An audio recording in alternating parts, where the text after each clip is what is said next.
Hello, this is Annick Legault from the Adaptech Research Network with a short tutorial about the logistics of using smartphones in the classroom. I love students using their smartphones in class for specific activities.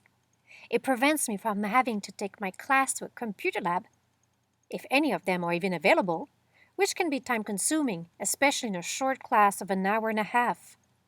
The idea also stems from the fact that not all students have a laptop or tablet, but an overwhelming majority have a smartphone that would be perfect for simple activities.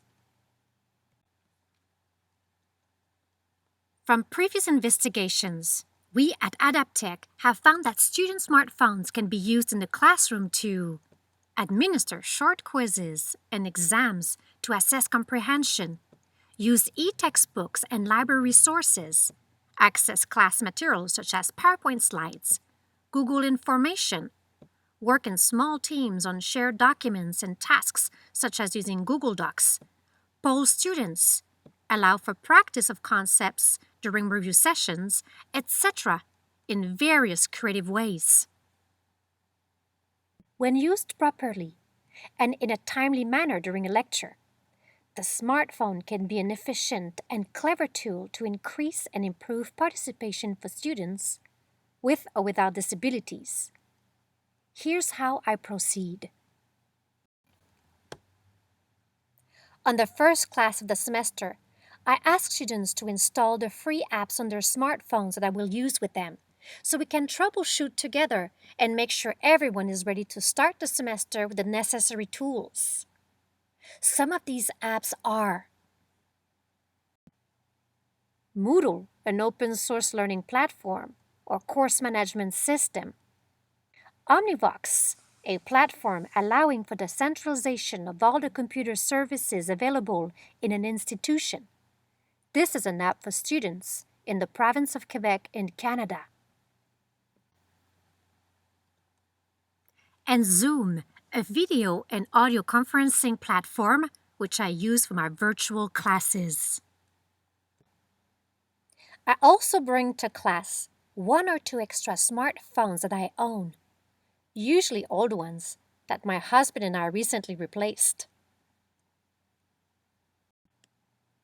And make sure that I have the latest charging cables for smartphones. Students are busy on their smartphones throughout the day for a variety of reasons, so I make sure that a depleted battery is not an acceptable answer for not participating. For the second class of the semester, I proceed with quick and easy activities, simply to try and play with the apps and ensure that everybody can follow and no one is left behind.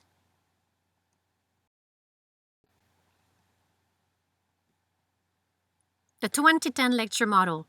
The rest of the semester, I lecture on content for about 20 minutes and follow up with a 10-minute smartphone activity, such as a quick practice as a whole class on a concept I just taught, or a short quiz based on the class note they just took to allow them to complete them if needed, a poll to get to know who we are as a class or to gauge my students' understanding of the material, or to have students work in small groups on shared collaborative documents and tasks.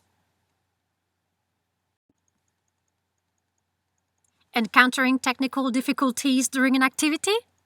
Remember that a failure is just a learning opportunity to do better next time. So don't panic. Have paper pencil activities ready.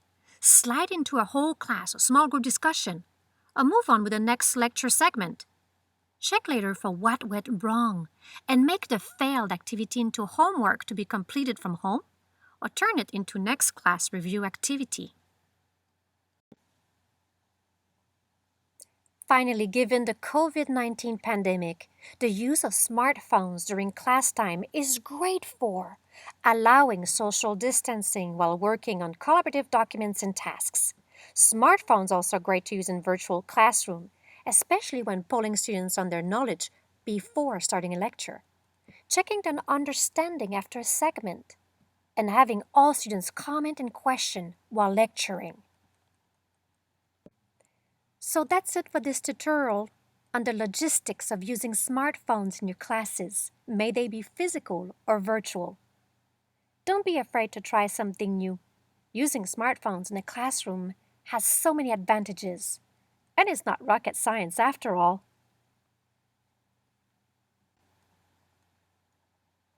This project was funded by Entente Canada Québec. Adaptech Research Network Team for this project: Annick Legault, Mary Jorgensen, Laura King, Alex Lucier, Christine Vaux, and Alice Havel.